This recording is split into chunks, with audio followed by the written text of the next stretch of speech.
दोस्तों, अगर आपने हमारा YouTube चैनल सरवरा टेक अभी तक सब्सक्राइब नहीं किया है तो इसको सब्सक्राइब कर लीजिए और साथ में बेल का आइकन भी प्रेस कर लीजिए ताकि आपको हमारे आने वाली न्यू वीडियोस की नोटिफिकेशन मिलती रहे। हेलो दोस्तों, इस वीडियो में हम देखेंगे हाइपर-वी के अंदर वर्चुअल स्विचेज को कैसे क्रिएट करते हैं, कैसे हम एक्सटर्नल स्विच को क्रिएट करेंगे और इंटरनल स्विच को क्रिएट करेंगे और कैसे हम इसको कॉन्फ़िगर करेंगे। पिछली वीडियो में हमने देखा था एक्सटर्नल स्विच का क्या वर्क होता है, इंटरनल स्विच का क्या वर्क होता है और प्राइवेट स्विच का क्या वर्क होता है। इस वीडियो में हम प्रैक्टिकल परफॉर्म करेंगे। सबसे पहले मैं आपको बता देता हूँ अपनी मशीन के बारे में, मैंने क्या क्या कॉन्फ़िगरेशन की हुई है।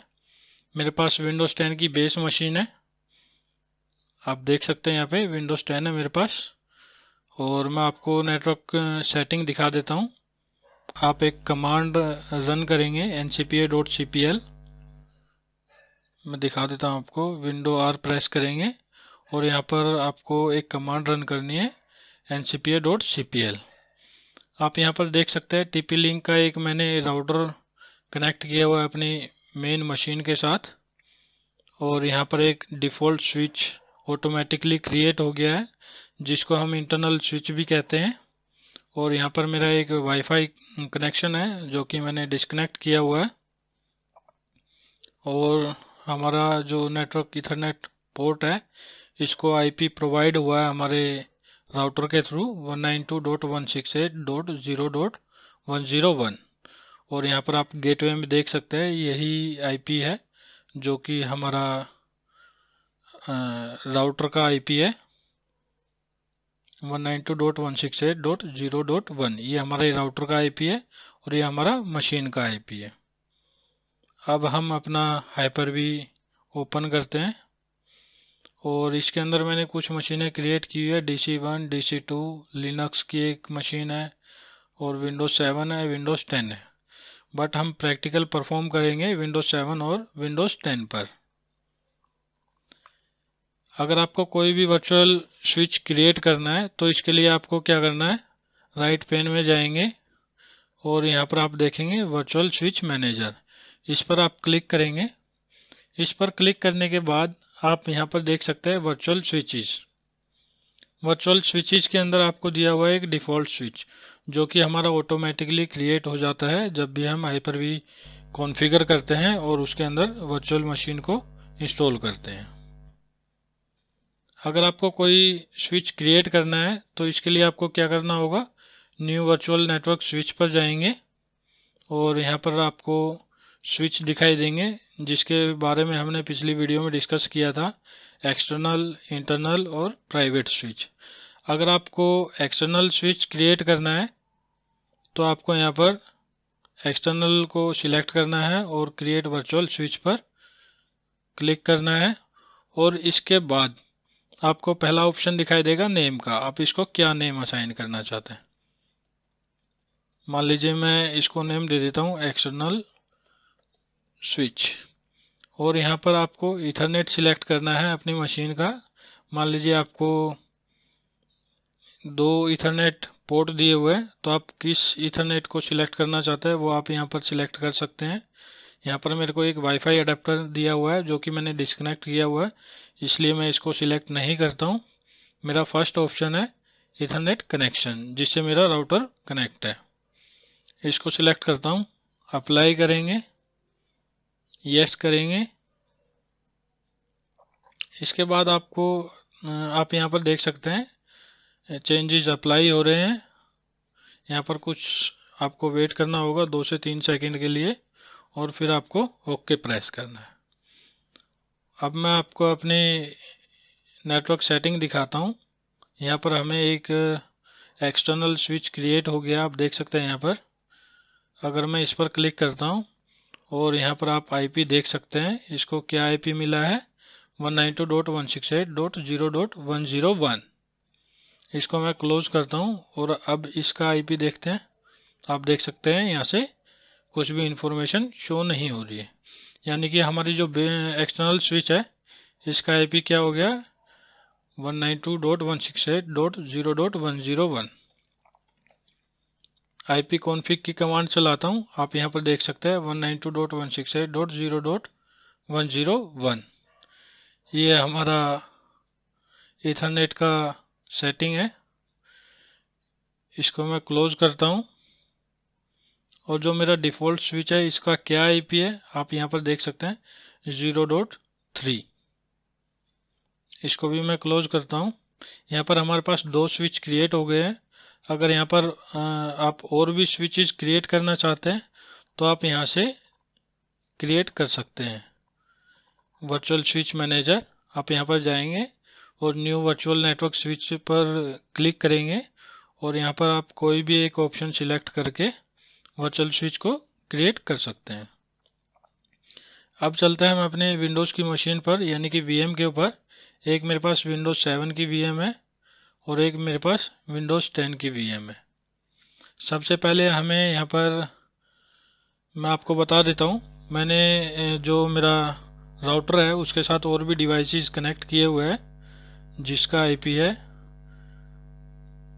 192.168.0.100। ये मैं नोट कर लेता हूँ ताकि हमें याद रहे।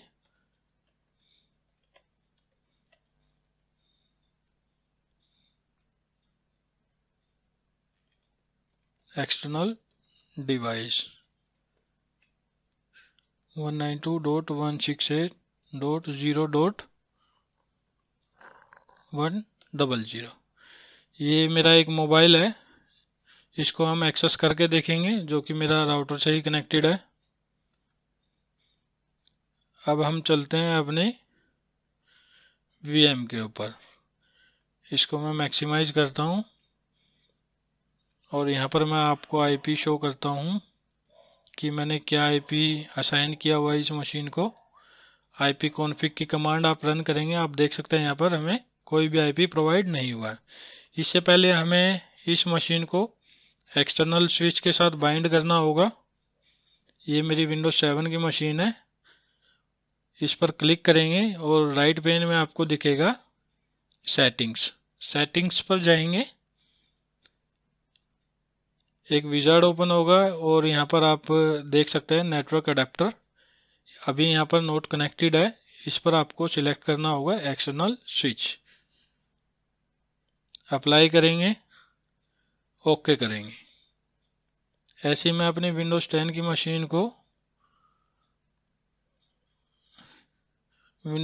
मशीन को भी मैं एक्सटर्नल स्विच के साथ बाइंड करता हूँ। अप्लाई करेंगे, ओके करेंगे, अगेन ओके करेंगे। अब मैं अपने विंडोज़ 7 की वीएम को ओपन करता हूँ और यहाँ पर एक कमांड रन करूँगा ncpa.cpl। ये मेरा नेटवर्क यानी कि ईथरनेट पोर्ट ओपन हो गया है और यहाँ पर हम एक आईपी असाइन करेंगे। आप देख सकते हैं यहाँ पर डीएनएस में मेरा राउटर का एड्रेस आ गया है और यहाँ पर मान लीजिए मैं एक आईपी असाइन करता हूँ 192.168.0.105 और जो इसका गेटवे होगा वो होगा हमारे राउटर का एड्रेस 0.1।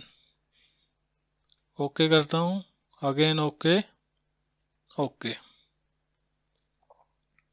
अब हम देखते हैं हमारी मशीन जो है वो हमारे राउटर से कनेक्ट हो पाई है या नहीं। पिंग करके देखेंगे 192.168.0.10 0.1। आप देख सकते हैं ये हमारी मशीन हमारे राउटर को पिंग कर पा रही है। और अब हम अपने एक्सटर्नल आईपी को भी पिंग करा के देखते हैं जो हमारे एक्सटर्नल स्विच का एड्रेस है। आप देख सकते हैं इसको भी प्रॉपर पिंग आ रहा है। अब हम चलते हैं अपने विंडोज़ 10 की मशीन के ऊपर। विंडोज़ 10 की मशीन पर क्लिक करेंगे और आपको सिंपली यहाँ पर राइट क्लिक करना है, कनेक्ट।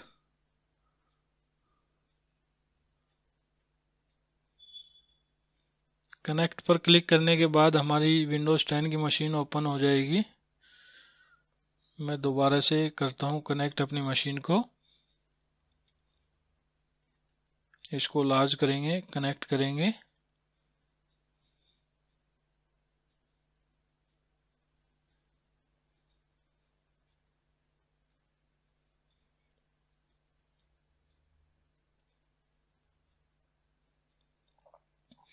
आप देख सकते हैं मेरी विंडोज़ 10 की मशीन यानी कि VM ओपन हो गई है। इसका मैं आपको IP दिखाता हूँ, मैंने क्या IP असाइन किया हुआ है। IP कॉन्फ़िग, आप देख सकते हैं यहाँ पर हमें IP दिखाई दे रहा है 192.168.0.103। इसकी हम नेटवर्क सेटिंग को ओपन करेंगे, ncpa.cpl की कमांड को रन करेंगे।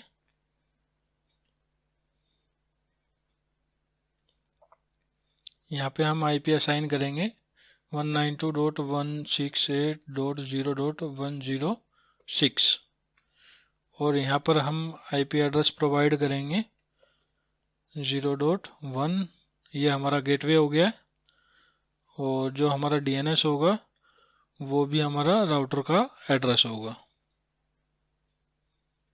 अगर आपने DNS कॉन्फ़िगर किया हो तो आप अपने DNS का IP एड्रेस दे सकते हैं यहाँ पर।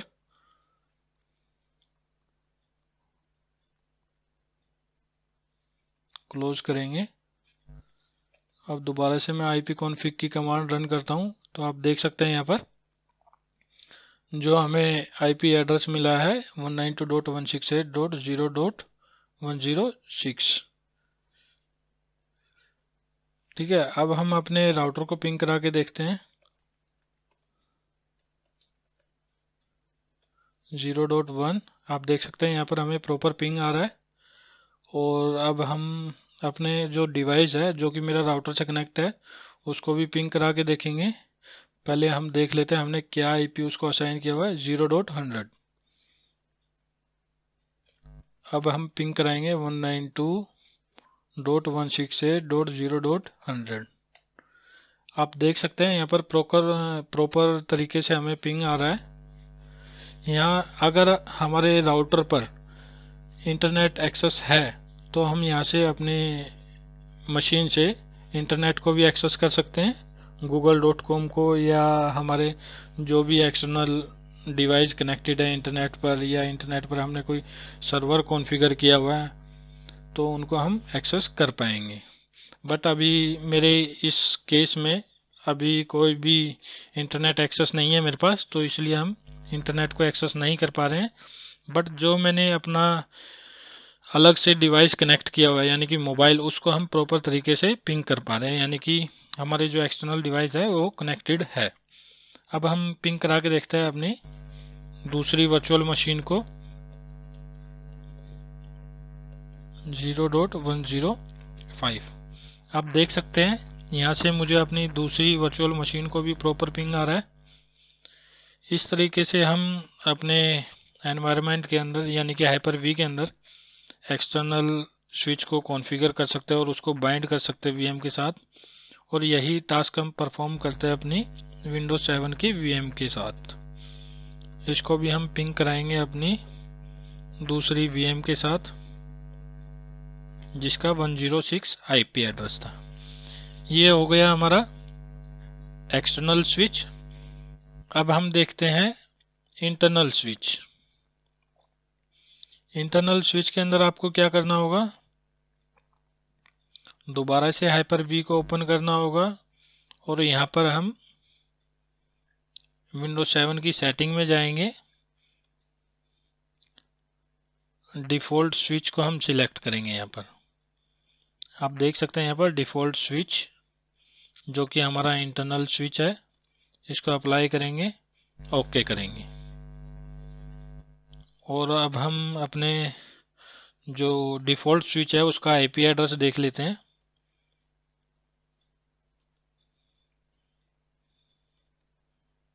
डिफ़ॉल्ट स्विच पर हमने IP एड्रेस प्रोवाइड किया हुआ है 0.3।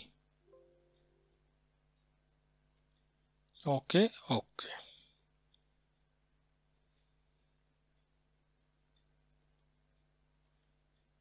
अब हम अपनी दोबारा से विंडोज 7 की VM पर जाते हैं जिसको हमने डिफ़ॉल्ट स्विच सिलेक्ट किया था। पिंग 192.168.0.103। अभी यहाँ पर हमें पिंग नहीं आ रहा है, थोड़ा सा वेट करेंगे।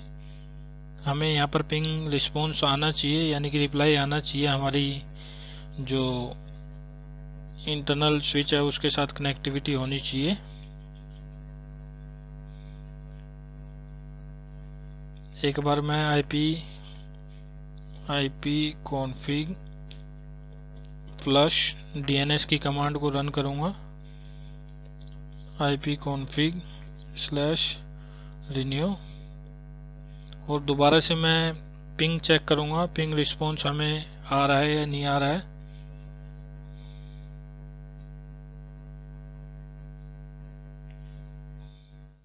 एक बार दोबारा से हम आईपी एड्रेस चेक करेंगे अपने डिफ़ॉल्ट स्विच का 0.3। ये हमें पिंग रिस्पॉन्स इसलिए नहीं आ रहा है क्योंकि हम गलत आईपी एड्रेस को पिंग करा रहे हैं, जो कि हमने कहीं पर भी असाइन नहीं किया हुआ है। 0.3 आप देख सकते हैं यहाँ पर हमें प्रॉपर रिस्पॉन्स आ रहा है। और अब हम अपने राउटर को पिंग करा के देखते हैं 0.1। आप देख सकते हैं हमें राउटर से पिंग रिस्पॉन्स नहीं आ रहा है। वो इसलिए नहीं आ रहा है क्योंकि इंटरनल स्विच के अंदर हमारी सिर्फ बेस मशीन को ही हम एक्सेस कर सकते हैं, ना कि हमारे राउटर को और अपने एक्सटर्नल डिवाइसेस को, जो कि हमारे इंटरनेट से कनेक्ट है या हमारे एनवायरनमेंट के अंदर और डिवाइसेस कनेक्ट है, उनसे पिंग रिस्पॉन्स नहीं कर पाएंगे और कोई भी डाटा शेयर नहीं कर पाएंगे। अब हम चलते हैं अपने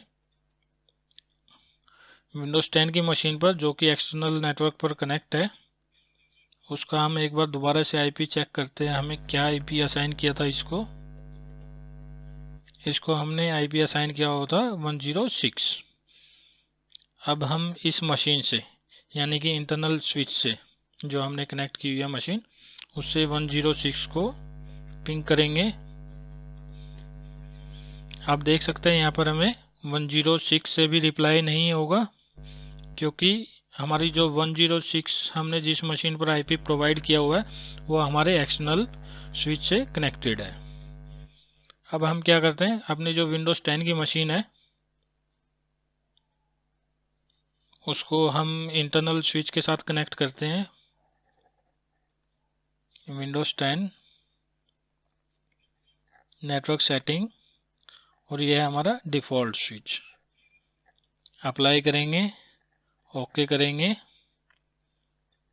अब हम दोबारा से पिंग रिस्पॉन्स चेक करेंगे, 106 के साथ हमें रिप्लाई आ रहा है नहीं आ रहा है। अब आप देख सकते हैं यहाँ पर हमें प्रॉपर रिस्पॉन्स आ रहा है, प्रॉपर रिप्लाई आ रहा है हमारी 106 आईपी के साथ, क्योंकि अब हमने वहाँ पर अपनी जो विंडोज़ 10 की मशीन है उसको इंटरनल स्विच के साथ बाइंड कर दिया है। और अब हम अपनी विंडोज़ 10 मशीन के साथ प्रॉपर चेक करते हैं कि हमें विंडोज़ 7 की मशीन के साथ पिंग रिस्पॉन्स मिल रहा है नहीं मिल रहा है। 0.105 आप देख सकते हैं हमें यहाँ पर प्रॉपर रिस्पॉन्स आ रहा है। और अब हम इसी मशीन से दोबारा चेक करेंगे हम अपने राउटर को एक्सेस कर पाएंगे या नहीं। आप देख सकते हैं हम यहाँ पर एक्सेस नहीं कर पा रहे हैं अपने राउटर को। और मैं एक बार आपको ब्राउज़र के ऊपर भी ओपन करके दिखा देता हूँ। 192.168.0.1 आप देख सकते हैं हम यहाँ पर अपने राउटर को ओपन नहीं कर पा रहे हैं। अगर हमने यहाँ पर एक्सटर्नल स्विच को कॉन्फ़िगर किया होता है, एक्सटर्नल स्विच के साथ बाइंड किया होता, कॉन्फ़िगर तो हमने कर रखा है बट बाइंड नहीं किया है इस मशीन को।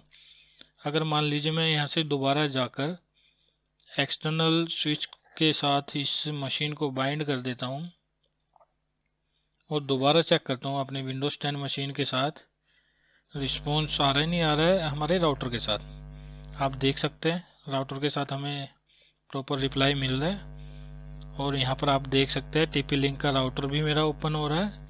और अब यहाँ से मैं अगर अपनी विंडोज़ 7 की मशीन को एक्सेस करता हूँ तो क्या रिप्लाई आ रहा है, आप देख सकते हैं यहाँ पर इन दोनों के बीच में क्या डिफरेंस है। ये हो गया हमारा एक्सटर्नल स्विच। अगर मैं इसको दोबारा से इंटरनल करता हूँ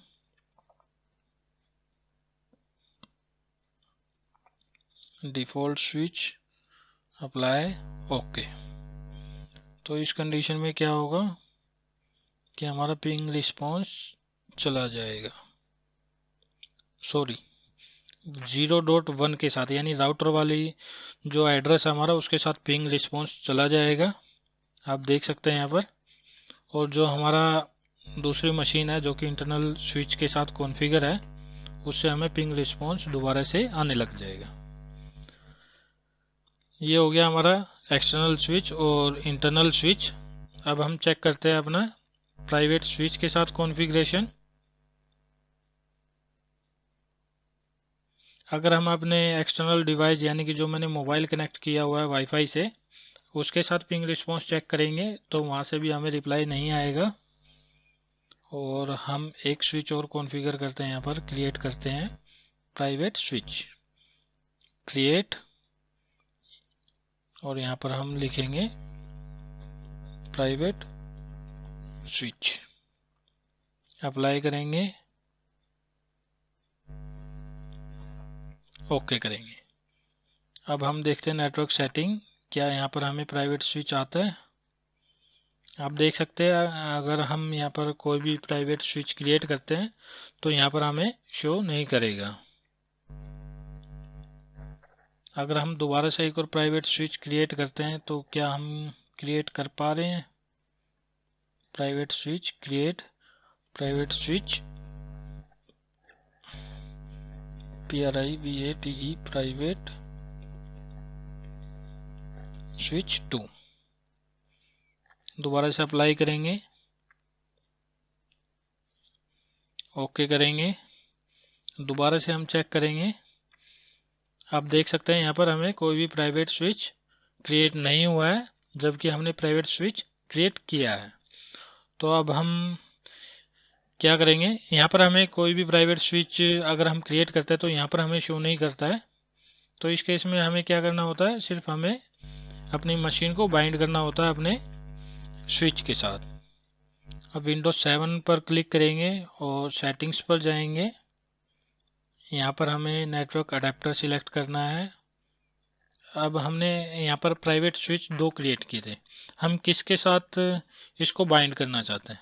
मान लीजिए मैं प्राइवेट स्विच फर्स्ट वाले के साथ बाइंड करना चाहता हूँ, अप्लाई करेंगे, ओके करेंगे, और ये मेरी विंडोज़ 10 की मशीन है, इसको भी मैं प्राइवेट स्विच के साथ बाइंड करता हूँ,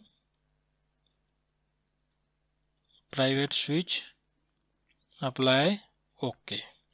अब हम दोनों का आपस में पिंग रिस्पॉन्स देखते हैं। पहले तो क्या हमें पिंग रिस्पॉन्स प्रॉपर मिल रहा है, नहीं मिल रहा है। पहले मैं एक कमांड रन करता हूँ, ipconfig DNS फ्लश। ये कमांड हमारी गलत हो गई है, इसमें फ्लश DNS। आप देख सकते हैं हमारी DNS कैश रिजोल्व हो गई है, फ्लश हो गई है, ठीक है, यानी कि जो हमारा कैश में डेटा था वो सारा डिलीट हो गया है। अब मैं पिंग रिस्पॉन्स चेक करूँगा अपनी विंडोज़ 10 की मशीन के साथ, जो कि सेम प्राइवेट स्विच के साथ कॉन्फ़िगर है, बाइंड है। आप देख सकते हैं हमें प्रॉपर रिस्पॉन्स मिल रहा है। और ऐसे ही मैं अब अगर अपनी इंटरनल यानी कि जो मेरी बेस मशीन है उसके साथ पिंग रिस्पॉन्स चेक करूं तो क्या हमें आता है पिंग रिस्पॉन्स 0.3। आप देख सकते हैं हमें यहाँ पर कोई भी रिस्पॉन्स नहीं मिल रहा है। और अगर अब मैं अपने राउटर के साथ पिंग रिस्पॉन्स चेक करता हूँ तो आप यहाँ पर देख सकते हैं मुझे राउटर से भी कोई भी रिस्पॉन्स नहीं मिल रहा है।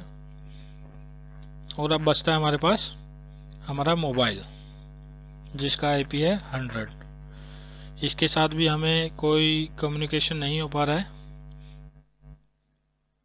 अब हम चेक करते हैं अपनी विंडोज़ 10 की मशीन के साथ।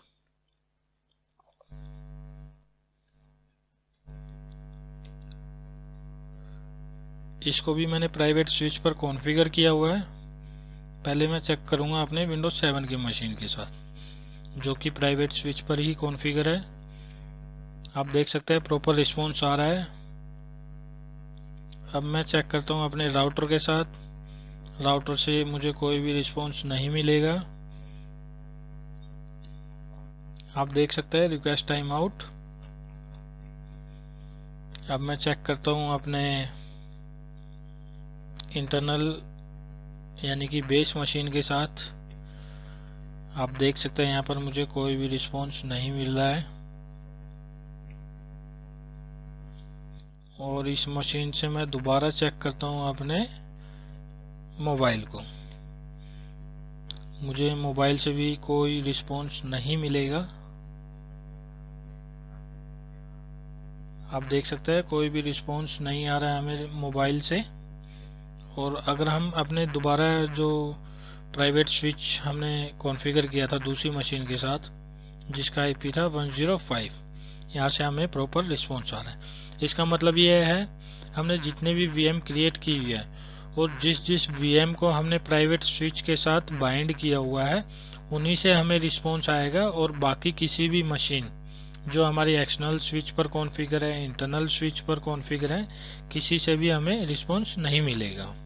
ये होता है हमारा प्राइवेट स्विच में।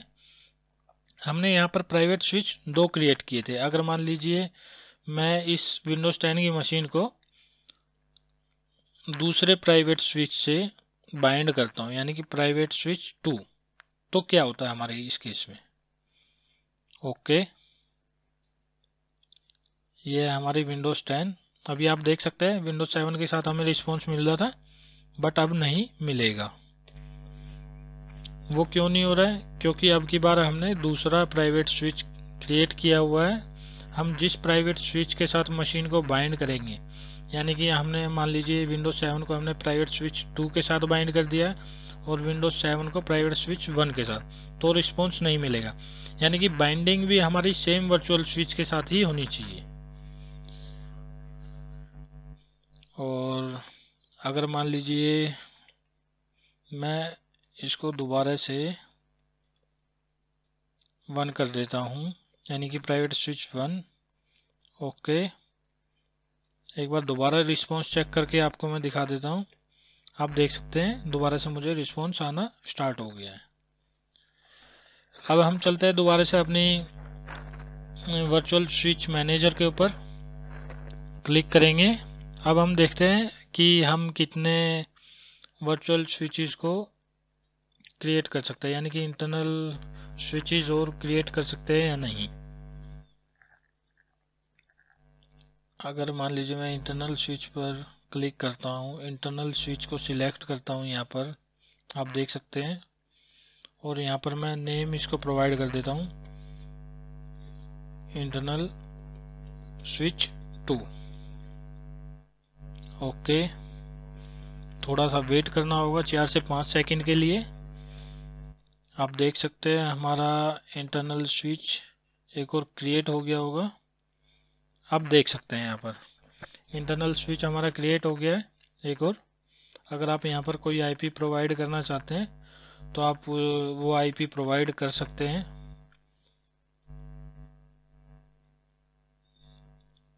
मान लीजिए इस वाले इंटरनल स्विच को आप 10 की सीरीज का आईपी देना चाहते हैं तो वो आप यहाँ पर प्रोवाइड कर सकते हैं। और आप अगर मान लीजिए और भी इंटरनल स्विच क्रिएट करना चाहते हैं तो आप क्रिएट कर सकते हैं। मान लीजिए मेरी विंडोज 7 की मशीन है, इसको मैं अब बाइंड करता हूँ अपने दूसरे वाले इंटरनल स्विच के साथ।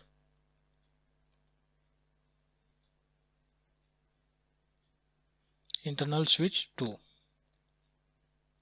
ओके, अब चेक करते हैं इस केस में क्या होगा।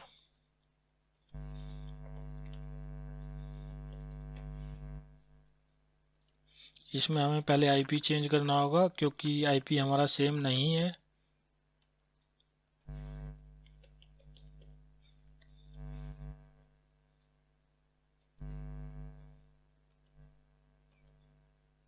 ओके, और अब हम पिंग रिस्पॉन्स चेक करेंगे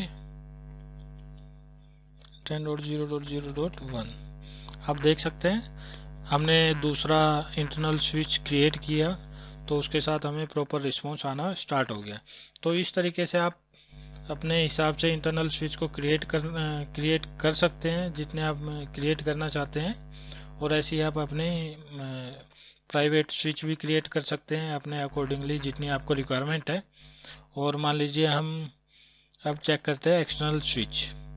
क्या हम और एक्सटर्नल स्विच क्रिएट कर सकते हैं। न्यू वर्चुअल नेटवर्क स्विच पर क्लिक करेंगे और इसके बाद आपको यहाँ पर एक्सटर्नल को सिलेक्ट करना है, क्रिएट वर्चुअल स्विच, और यहाँ पर आपको सिलेक्ट करना है अपना इथरनेट पोर्ट, एक्सटर्नल स्विच, और यहाँ पर मैं दे देता हूँ नेम इसको एक्सटर्नल स्विच 2। अप्लाई करता हूँ, यस करता हूँ। यहाँ पर आप देख सकते हैं एक एरर हमें मिल रहा है और इसमें क्या लिखा हुआ है, error applying virtual switch properties changes, यानी कि वर्चुअल स्विच की हमने प्रॉपर्टी जो है वो चेंज की है, उसके अंदर हमें एरर मिला है। Failed while adding virtual Ethernet switch connections, यानी कि जब हम इथरनेट कनेक्शन ऐड कर रहे हैं वर्चुअल स्विच का तो हमें एरर मिल रहा है। External ethernet adapter Intel R ethernet connection 1217 LM is already bound to the Microsoft virtual switch protocol. इसका मतलब ये है, आप जब भी एक्सटर्नल स्विच क्रिएट करेंगे वो एक ही क्रिएट कर सकते हैं। वो क्यों एक क्रिएट कर सकता है वो भी मैं आपको बता देता हूँ। वो इसलिए क्योंकि हमारे पास जो राउटर होता है वो एक ही होता है, राउटर हमारे पास अलग अलग नहीं होता है, इसलिए हम एक्सटर्नल स्विच एक ही क्रिएट कर सकते हैं। ठीक है दोस्तों, एक्सटर्नल स्विच आप एक ही क्रिएट कर सकते हैं, बट आप इंटरनल और प्राइवेट स्विच अपने अकॉर्डिंगली क्रिएट कर सकते हैं। और एक सिनेरियो और मैं बता देता हूँ आपको, जो आपको मिलेगा कंपनीज के अंदर देखने के लिए क्या होता है।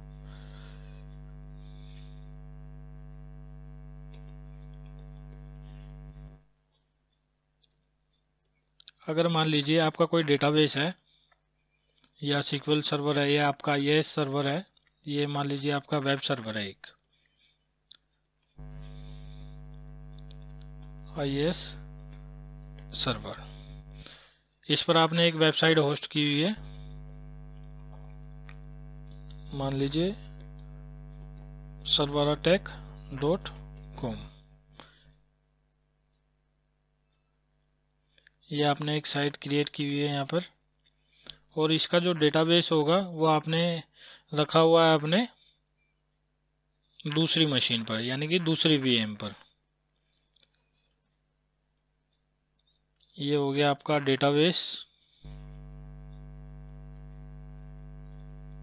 तो इस कंडीशन में आप क्या कर सकते हैं जिससे कि आपका डेटाबेस हैक ना हो।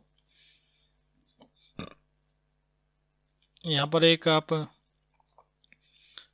इंटरनल स्विच क्रिएट कर सकते हैं या प्राइवेट स्विच क्रिएट कर सकते हैं।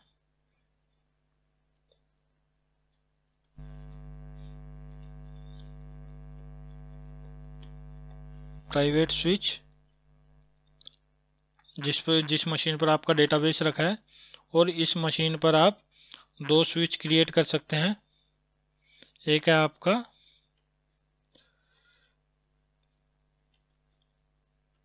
एक्सटर्नल स्विच,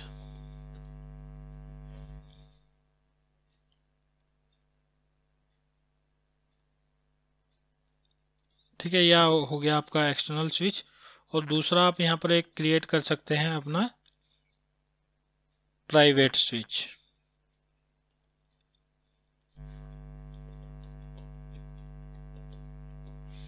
इस कंडीशन में क्या होगा, अगर आप ये करते हैं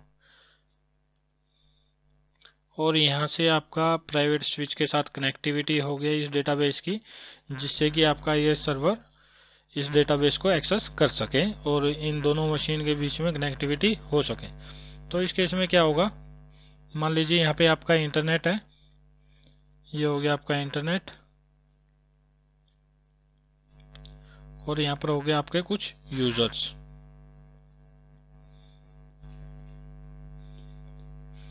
यूजर इंटरनेट, ये आपका इंटरनेट कनेक्ट है आपकी इस एक्सटर्नल स्विच के साथ, और ये यूजर्स आपके कनेक्टेड है इस इंटरनेट के साथ। आपके बाहर से यानी कि आउटसाइड द नेटवर्क कोई भी आपकी वेबसाइट को एक्सेस करता है तो वो यूज़र क्या करेगा, आपके इंटरनेट के थ्रू होते हुए आपके एक्सटर्नल स्विच के साथ आपकी वेबसाइट को एक्सेस कर पाएगा, बट जो आपका डेटाबेस है वहाँ तक वो नहीं पहुँच पाएगा। तो इस कंडीशन में यानी कि इस केस में आपके चांसेस बहुत कम हो जाते हैं आपका डेटाबेस हैक होने के। ठीक है, तो ये आप एक सिनेरियो या प्रैक्टिकल आप अपनी कंपनी में इम्प्लीमेंट कर सकते हैं। इस वीडियो में इतना ही। अगर आपको इस वीडियो में कोई भी डाउट है तो आप हमसे अपना कमेंट करके हमसे आप पूछ सकते हैं, हम कोशिश करेंगे उसको रिजॉल्व करने की। अगर आपको ये वीडियो अच्छी लगी है तो इसको ज़रूर लाइक करिए और अपने दोस्तों के साथ भी शेयर करिए। इस वीडियो में इतना ही। Thanks for watching.